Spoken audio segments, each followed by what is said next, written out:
You only need to go to your press releases and Google and type in failed business transformation and see what the ramifications of that is. If you fail, the evidence in the marketplace today is that the reason that you're failing is you're not failing because the technology doesn't work.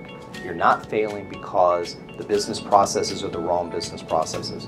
You're failing 70% of the time because of some type of people resistance. The companies that underestimate the amount of change are the companies that haven't gone through a failure before. And most big companies have gone through failures on these large transformation programs. And as long as it's relatively recent, they're going to remember and say, you know what? If you'll read the statistics, 90% of all the failures that take place on business transformation programs, whether it's technology related or not, that those things fail because of change management and training or people adoption issues. Has nothing to do with the business processes. It doesn't have anything to do with data. It's all, will people use it? Can they use it?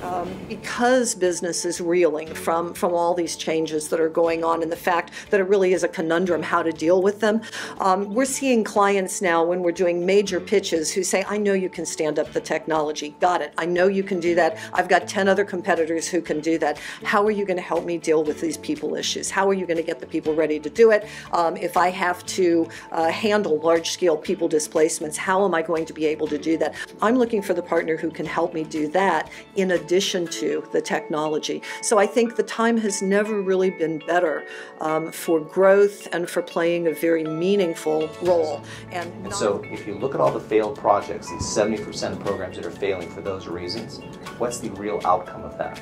The real outcome of that is people are losing their jobs. Senior executives in firms are losing their jobs, and it's all over the press.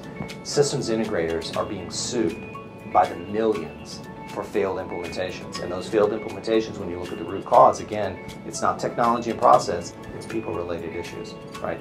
So the stakes of failure are very, very large and they're very, very real. They're concrete dollars that are at risk in the form of lawsuits and in the form of lost opportunity, and people's livelihoods and their jobs are being put at risk. Certainly, many of our competitors had much more rigid or standard methodologies.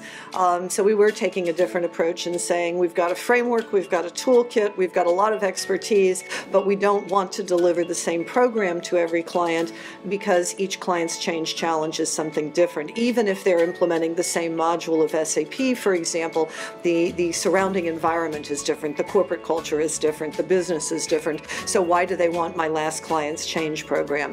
So that was a hypothesis starting out. It's actually one that's gotten considerable traction in the marketplace. So I think we've come to a point some years later of saying, yeah, that was a right call.